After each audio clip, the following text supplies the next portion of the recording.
against the Mapua Lady Cardinals. That one went the distance as well.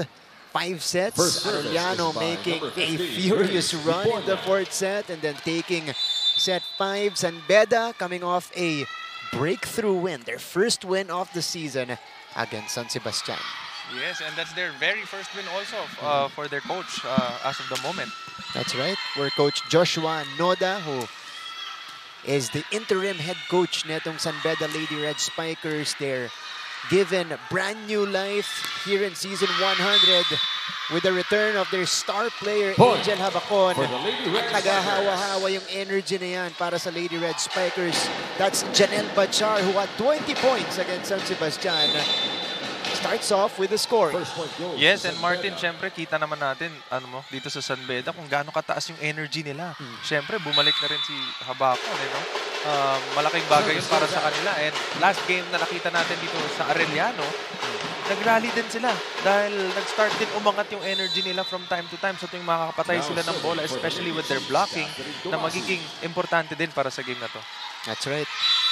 We have prolific scorers from both sides as Dumasi commits the service error. Imagine, Habacon had 25 against San Sebastian, joined by Bachar who had 20. For Arellano, against Mapua naman, it was Laika Tudlasan with 26 points and Moming Padillon scoring 21. Habacon, speaking of speed right away. De Guzman, Domasig, palikod naman ngayon. Moming catches the line. Medyo dikit yung yung tawag ng referee natin doon, Ito, Moming Padillon taking off and risking it with a long ball. That was very close. Diba? Kasi from our angle dito, doon sa nakita ko, parang medyo thin line talaga eh. Yeah. But they called it inside.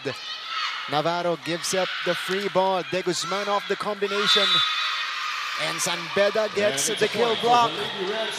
Again, Martin, paalala ko lang sa'yo, yung game na pinanalo ng San Beda, sobrang aggressive ng mga attacks nila. And from the start of the game pa lang, makikita mo na hinahanap talaga nila yung mga key players nila parang pumatay ng bola. Yeah. That's Erin Navarro, promising young player for San Beda. De Guzman. Again, blocking of San Beda so far has been on point in the early moments, and it's leading to these kinds of attacks. That's Pedoral converting. More chances at the ball, creating more attack opportunities as well for the Lady Red Spikers here. They're up 4-2. And you know, this is the aggressiveness they need. And this is how you start the game strong also. And at the same time, yung Arellano ngayon, hindi rin naman siyempre magpapahuli. Pinapakita rin nila na capable din kami na magkaroon ng magandang start. We might have our lapses, pero watch us. And yung Arellano University, again, they were up against the Mapua Lady Cardinals previously. Won it in 5. De Guzman, who scored earlier, she had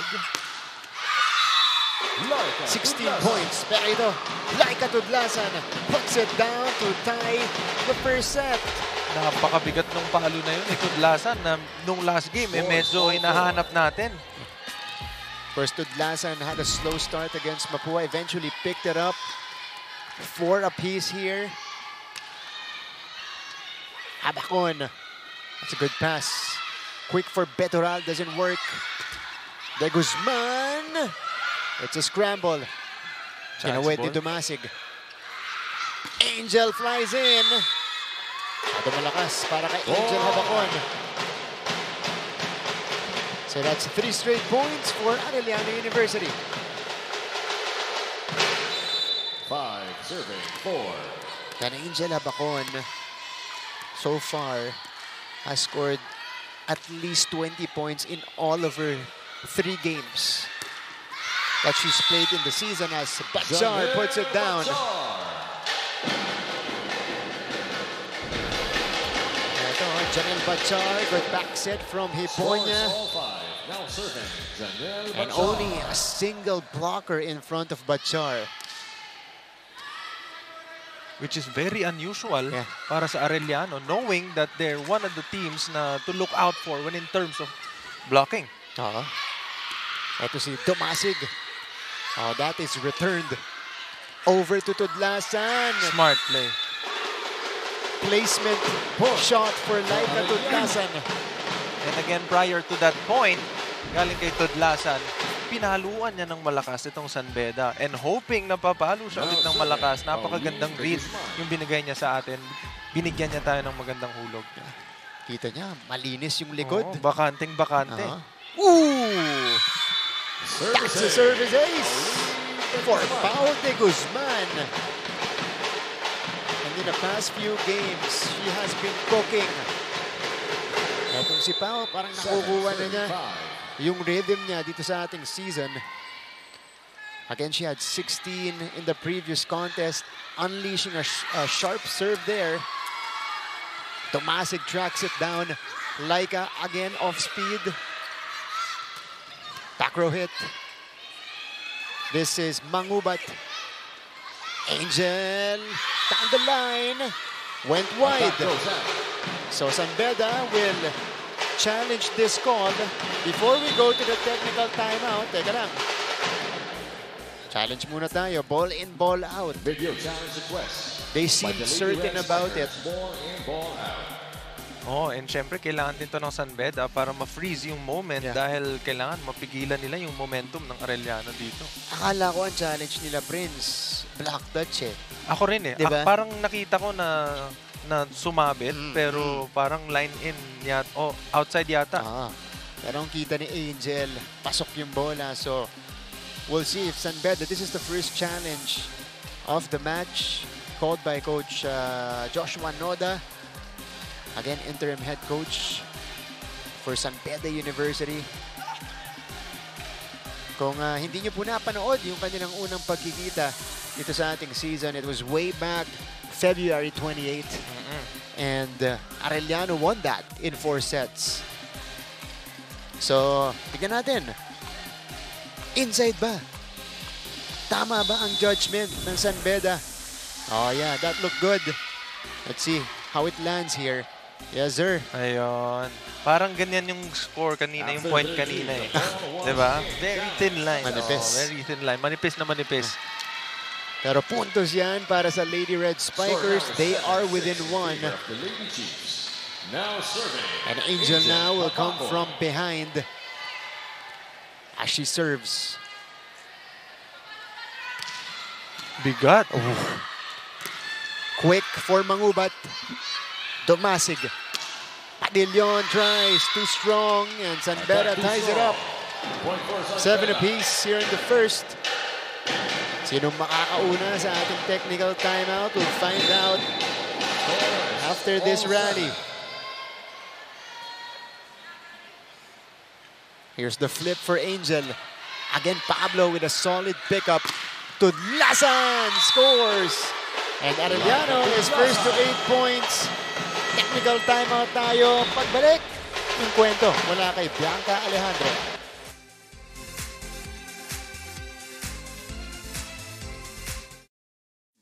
Kilalang-kilala ngayon si Carlos Yulo sa kanyang double gold sa Paris. Pero alam nyo ba na mayroon nang naunang Carlos na naglaro sa Olympics na tubong NCAA? Siya'y walang iba kundi si Carlos Caloy Loizaga na nagpa-champion sa San Beda Red Lions ng 3 beses noong 1950s. Lumahok si Loizaga ng 2 beses sa Olympics, pati na rin sa Asian Games, FIBA Asia at FIBA World Championships kung saan nagkamit siya ng maraming gintong medalya. Sa taong 2020 NCAA Season 100 Women's Volleyball Tournament. In this matchup, there sure would be no easy points as both teams are kicking off with better preparations brought by their previous wins. Para naman kay Coach Obet Javier ng Arellano Lady Chiefs, naniniwala siyang may pusong palaban ang kanyang team which sets their team's atmosphere matched with their preparations. Para naman kay Coach Joshua Nota ng San Beda Lady Red Spikers, their team is locked in, aiming to test the effectiveness of their system against that of the Lady Chiefs as they are bringing in a more tactical approach to their style. With strong contenders easing in, it's safe to say hindi lang puwersa ang labanan ngayon. This is a test of agility and hustle to gain better footing. Martin and Prince? That's right. Thank you so much, Bianca. You heard Of course, the plan of the coaches going into this game, especially these teams, are both coming off wins or coming off a win rather, and iba rin yung motivation ng magkabilang panig natin as we see that rejection. Number 1 blocking team in the league, Arellano, shuts down the door. Yan yung sinasabi natin na yung sinasabi ni coach na yung puso ng Arellano players niya na meron talaga sila nun. And from time to time, pinapakita naman talaga niya sa atin. And syempre sa lahat ng mga viewers natin na may pinanghuhugutan sila para sa mga games na to. Nakita natin yung fighting spirit na yan against the Lady Cardinals. They really grinded that one out up to the 5th set. Good rally we're seeing so far. Cañete tries. Tudlasa naman mula sa likod. Track down. Joust! That is won by Mangubat. Faye Mangubat winning the battle at the net. She was just in a better position in that sequence. Yes, and syempre isa yan sa mga pros na meron itong Arellano, especially sila yung nasa top ng mga blocking team. Meron talaga silang malalaking players na nandoon sa harapan para i-challenge yung mga ganong klaseng chows. That's always been the trademark ng isang composition ng Arellano team as Bachar swings from behind. Opposite attack mula dito kay Janelle Bachar. Wait straight through the middle. Ito si Bedural. Uy! Dumasig. Tumoming! Padillon off the block. And Padillon, this is a player who can be and go on stretches where she's unstoppable. Yung talagang in the zone. Napakahirap din naman kasing basahin ito ni Padillon. Meron siyang hulog, meron siyang palo, meron siyang ang dami niyang galaw na kumbaga kahit na meron kayong scouting report, may mga bagay talaga na pag ginawa niya, magugulat ka rin. Mamaya, abangan natin yung trap ball nito ni Moming Padillon. Meantime, that's a net touch against Rayan Cañete. So 12-8 ang ating talaan. Cañete brings it to Heponia. Eto, power tip mula kay Navarro. And again, dito papasok yung nabanggit kanina ni Coach, kay Bianca na yung sistema. Sa pagkakaintindi ko kasi sa volleyball, it's a game of strategy. And malaking bagay talaga dyan yung sistema ng isang team at kung paano mo naiintindihan yung sport. And especially here in the second round, talagang mas tactical na yung approach ng mga teams natin kasi nakaharap mo na yung team na yun sa first round. Janelle Bachar with another heavy hit. 4 na puntos na para kay Bachar to lead the way for San Beda. Again, she is carrying some of the scoring load as Domasig gives us this beautiful 1-2 play. We gotta see that again. You love the graceful movement of Domasig, faking out the San Beda players as you went for the dump. And isa yan sa mga binanggit mo rin last game na talaga namang gusto nito ni Coach. Yung mga players na versatile. Kumbaga, magugulat ka na lang din minsan sa mga decision making nila pero pumapasok Ito si Cathy Domasig. This is a scoring setter as Padillon clips the net. Medyo sumabit. Sobra, no? Oo, malakas ka. Sa lakas ba naman ng palo mo, di ba? Minsan, ang hirap din naman pigilan yun. Yung force ng pagpalo mo ng bola. So ngayon, San Beda naghahabol dito. They were down by 4 moments ago. Now it's down to 2. Domasig. Combination para kay De Guzman. And she scores the point. She makes it look simple. Pau De Guzman. Diskarte niya. Dumaan sa net. Bago pumunta sa mga blockers ng San Beda. Hiponya sends it to Angel. What a track down by Ceballos. It's a free ball. One-handed set. I don't think that was a set. That was just her keeping the ball up. And Pau de Guzman with her patent headshot cross-court hit. Same scenario, ano? Galing sa last game ng Arellano. Hati-hati yung score, kalat-kalat yung score. Pero effective. And isa yan sa mga bagay na strength din talaga nila. No? Kasi lahat capable. Nasa harap ka, nasa likod ka, nasa gilid ka. Bahala na kung kanino dalhin yung bola. Lahat yan kaya. Yeah. Dumasig. Balik sila kay Pau na umiinit na dito. This time, the blockers were ready. Pop-up by Campos. Angel with the attempt. Off the block, it's good for Angel Habacon. Only her second point here in the first. It's been a slow start for her.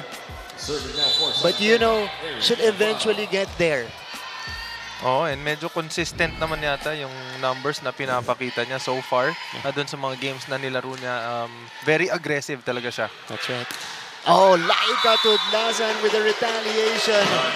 It's a power hit for a power hit. 16-12, Arellano increases their lead.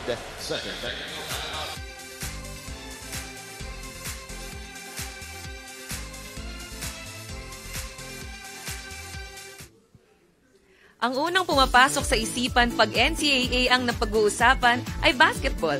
Pero kahit sa ibang larangan ng palakasan, lalaban pa rin ang NCAA. Tignan nyo ang tubong mapuwa na si chess grandmaster Eugene Torre na isa ng Hall of Famer. Ang taga-College of St. Benilde na season 92 men's volleyball champion at MVP na si John Vic de Guzman na nakapagkamit ng silver medal sa SEA. Ating laban, first round encounter between these two teams. Again, it is Arellano taking it in 4. 3-1 for the Lady Chiefs, and this is the only match that Habacon played in the first round. After this, na-injure na siya. Yung kanyang MCL injury. Kaya medyo mabigat para sa San Beda yan kasi doon din nag-umpisa yung pag-dip ng performance ng team nila. And now that she's back, so far she's doing really well, and you know, it makes me happy and the people watching happy na yung mga players natin na galing sa injury bumabalik and stronger than ever. That's right. Superstar caliber itong si Angel Habacon as we see that point for the Lady Red Spikers, 13-16. In their first matchup, Angel had 21 points, but for Arellano, it was Hart Villaflores who led the way with 15 points, and Hart, well, she's been playing sparingly for Arellano. Lalong-lalo na tail end ng first round natin at panimula ng second. So it's definitely a different story this time around. Challenge. May challenge tayo. Block touch. Sige, silipin natin kung meron bang contact dito. Sige, ito yung team standings natin. Here is the situation right now. So, if Arellano secures this win, they will get an important separation. Magsusolo. Tama. Magsusolo third sila. Yeah. Kasi hindi pa naglalaro yung perpetual. Precisely. So, for now, kung makuha nila itong panalo, chances are aangat sila sa number 3 until matapos yung game ng perpetual. Yeah. LPU Lady Pirates, they are starting off the second round strong. 3 straight wins for LPU. Kaya 6-6 na sila doon despite having or not having Jaja Tulang in their previous contest. Mapua, they've been struggling as of late. And if you're Arellano, that's what you want to take advantage of. Tama. Diba? I mean, yung mga nagiging pinagdadaanan ng ibang teams is yung para sa inyo is something good. Yeah. Kasi pwede nyo siya talagang ma-take advantage and ma-maximize yung mga ganong klaseng happenings na pwede nyong makuha pa yung mga wins and umangat kayo dun sa standing para makasecure ng mas magandang number. Lalo ngayong season, nakita natin kung gaano kadikit-dikit yung standings natin. You know, teams are just separated by 2 or a game and a half. Yun lang ang separation nila sa ating team standings. Tama. But this is always the dangerous scenario for Arellano because they're facing a San Beda team that has a nothing to lose mindset. Kumbaga, lalaro lang kami, nandiyan na si Angel, mas loose yan, gumalaw sa court.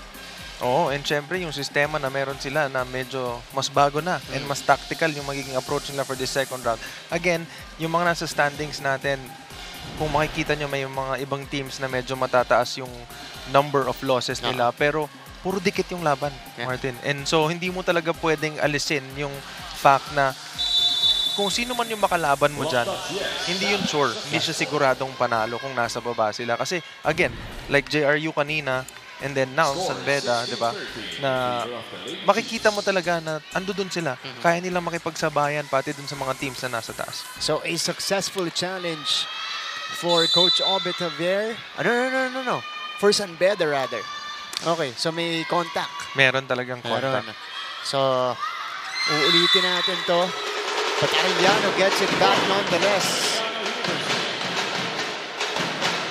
17-13. Faye Mangubat from the middle. Ang ganda ng ginagawa ng Arellano dito. Kung mapapansin nyo kanina, ang nag-umpisa sa kanilang umatake is si Moming. And then, sumubok itong si Dumasig sa kanyang mga konting hulog-hulog. And then, lilipat ulit sila sa open. And then, another sa quick. And then, babalik ulit kay De Guzman. So, hindi mo talaga alam kung sino hahanapin mo. So many attackers from Arellano side. But Angel scores that one off the block. So, mabilis na bawi mula sa San Beda University. They don't want to let go. Here in the first set. And Angel, nice serve. Will consider that an ace for Angel Habacon as Arellano commits the attack error here. Laika Tudlasan. Tatawid sana, dumiretso sa net. Oh, nagkaroon ng misunderstanding dun sa play na niran ng Arellano. Another heavy serve, over reception, put down by Cañete.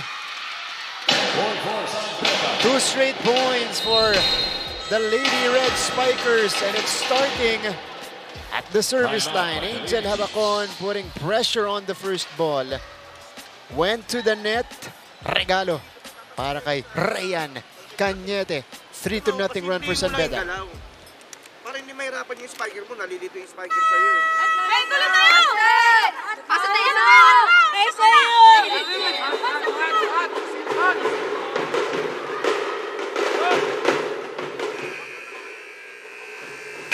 That's Coach Obet Javier addressing the situation. Kasi medyo nagkakalituhan sa side ng Arellano University. Oo, kasi yung recent na error nila, parang para sa quick dapat yun eh. So, 16-17. Oh! Another sharp serve. Tudlasan is denied. Bedural! Single coverage! Oo, and yung mga ganitong klaseng run, ito yung dapat i-maximize nitong San Beda, no? Kasi yung first ball pa lang nila, sa service pa lang, nakakakuha na sila ng advantage kasi ang bigat niyan, saluhin. That had to feel good if you're Bedural. 1v1 against one of the most powerful spikers we have in the league in Laika Tudlasan. At nagtutuloy-tuloy ito para sa Arellano University again. Angel Habacon serving is making a difference. Oh, and balikan natin yung nabanggit ni Coach Obet nung nakaraang game, ano? Yung sinabi niya doon na kailangan mag-usap kayo dyan sa loob. And malaking bagay yun kasi ito, isa rin to doon sa naging problem nila last game. Yung hindi nila pag-uusap na nagkakaroon sila ng mga maling set. Alam mo yung mga yun? Yeah. Oh, again, that serve is becoming a problem. Villa Flores, kakapasok lang kanina. Pop-up here. It's a chance ball. Arellano, didiscarte. Combination for Tudlasan. Outside. And it is Arellano who gets the point off the block. 18 apiece. Kanina, umabante na ang San Beda of a 5-0 blast.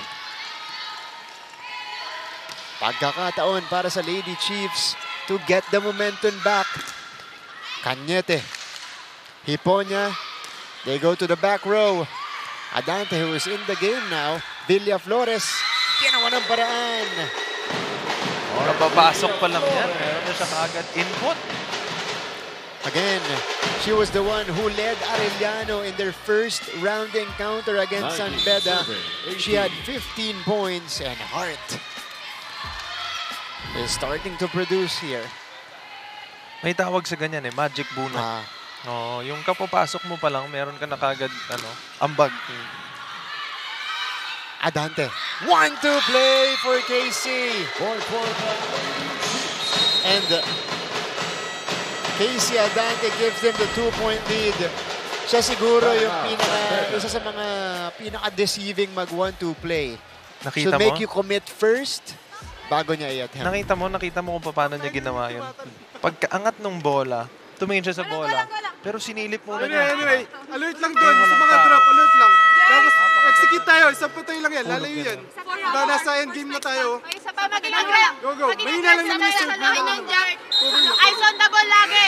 Patay tayo, patay! Patay tayo! That was Coach Joshua Noda on the regroup for San Beda University. Naghahanap ng solusyon dito. Tatlong sunod na para sa Arellano University. Tudlasan. Kinuha ni Cañete. Rayan puts it down. Napaganda pa, pero parang lalabas pa yun eh. May plano pala sila. As gusto nila yung may attempt. Tama. On deck to serve, Bedural. Here she is, taking off former Lady Stag turned Lady Red Spiker. Oh!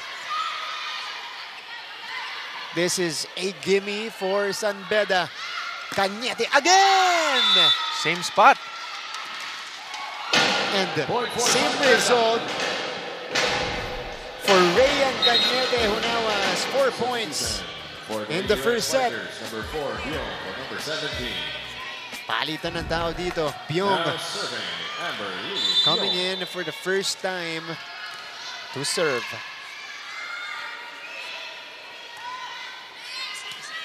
Good loaded serve, unleashed. Moming. And that's why she's there as well for defense. Angel from behind. What a dig by Pablo. Padillon. Shut down at the net. Blocked by the Red Spiker. San Beda with a 3-0 counter-attack. 20. San Beda making sure Arellano has a taste of their own medicine. Sila ngayon ang nangunguna sa blocks. Tama, nakakaila na ang San Beda University sa first set. Regalo. Got the reflexes by Pablo. Tudlasan, off speed. Dolphin dive. Cañete. Again, Pablo is there to clean the floor. Angel doesn't give up. Bachar. Piruhay ni Villaflores. Oh! Scramble. Tumawid pa. Chaotic rally here.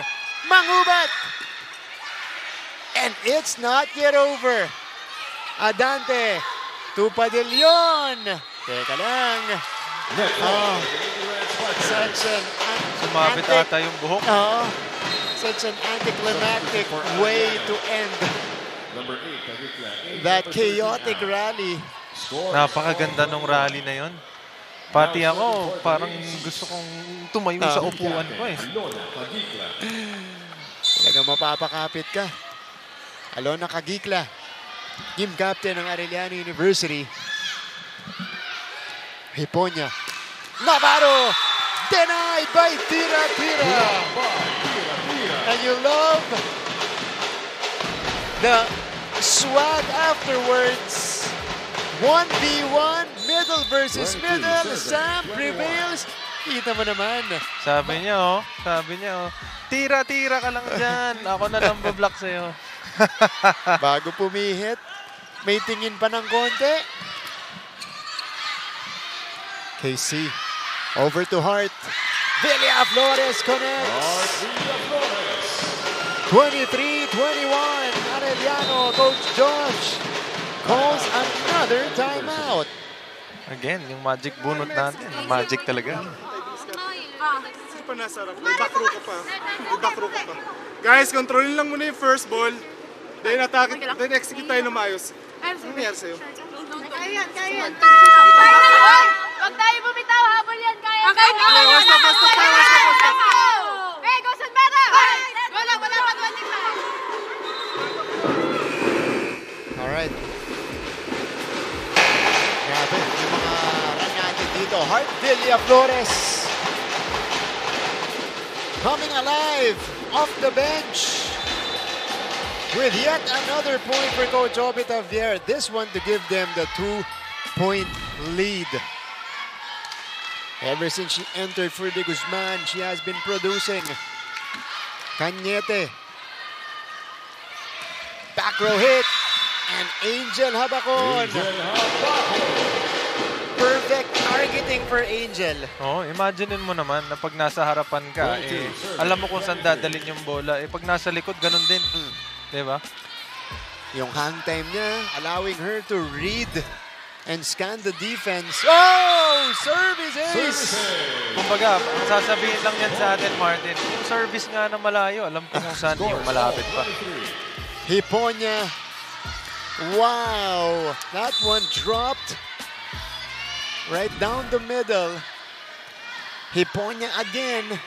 Kagikla with a better first ball. Moming! Puts it down. And she puts Arellano at set point. Moming Padillon. Combo play for Arellano University. Ito na yung mga service specialist ng Arellano. Tati Dumasig, primary center, is back on the court. Pao de Guzman, papalitan din itong si Hart Villa Flores. So, doble palit. Balik dalawa pala para sa Arellano University. Bachar, the drop, doesn't work. Padillon! Back row hit, Kagikla. Moming, this does not go across, so we go to an extension in the first set. 24 all. When in trouble, look for Habacon. Pero mo galing sa likod, nandun pa rin. Sa kanya pa rin. Diesel pa siya dito sa first set natin. Now she gets it going. Oh! Guzman winning that battle. She had Bachar in front of her. Pina-check out ni Pao. Set point again for Arellano. Medyo natakam siya dun sa bola na yon. Padillon with a good serve. Habacon catches the line. May naisip na ako, Martin. Angel Habacon. Pwede. Dahil baon talaga umatake to si Angel. And again, nabanggit mo na, diesel yan. Ngayon na nagsastart na siya uminit. Dapat tuloy-tuloy na. 25 all. This is Castillo. Comes in to serve. A crucial one at that. Dumasig. Tudlasan. Denied. Laika tries again. Attack error for Tudlasan. And San Beda is at set point. Turning the tables here are the Lady Red Spikers. Can they finish it though? Pablo, solid first ball. De Guzman punches it through. Hindi pa tayo tapos. Faye Mahubad comes back in. And it's Pau de Guzman after spending some time on the bench. She's back.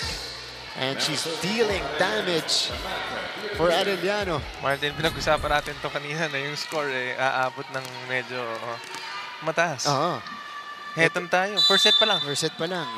26 all. Going the distance. An extension. Sam. This is a short back set for Batchar, who gets the check. Set point anew for San Beda. 6 points for Janelle Batchar. Eto na, bumalik na ulit para sa Arellano yung cleaning crew. This is a second chance to take the set for the Lady Red Spikers. And that's a faulty first ball. Laika ginawa ng paraan. A chance for San Beda. They go to Angel. Here comes Arellano. Tudlasan. Pop up by Banyas. Cañete. Long. 27 all. Not yet over. This is just the first set, folks. Grabe. Yung bakbakan natin dito. Hiniling ni Prince, mahabang laban. Oh, ito na yan. First set pa lang. First set pa lang. Habakon! 28-27. Take note, Mark. Siya mo to serve. 7 points for Angel. Last time she was assigned at the service line, they went on a massive run. Here it comes. Pablo absorbing that. Tudlasan. Sent back. Bedural ends set number 1.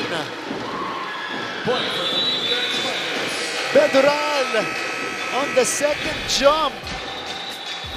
Winning this battle. It was the initial rejection. And then it went back to their side. Bedural, presence of mind to guide that ball to the right spot. Yan yung kaninang sinabi ko sa yung natakam.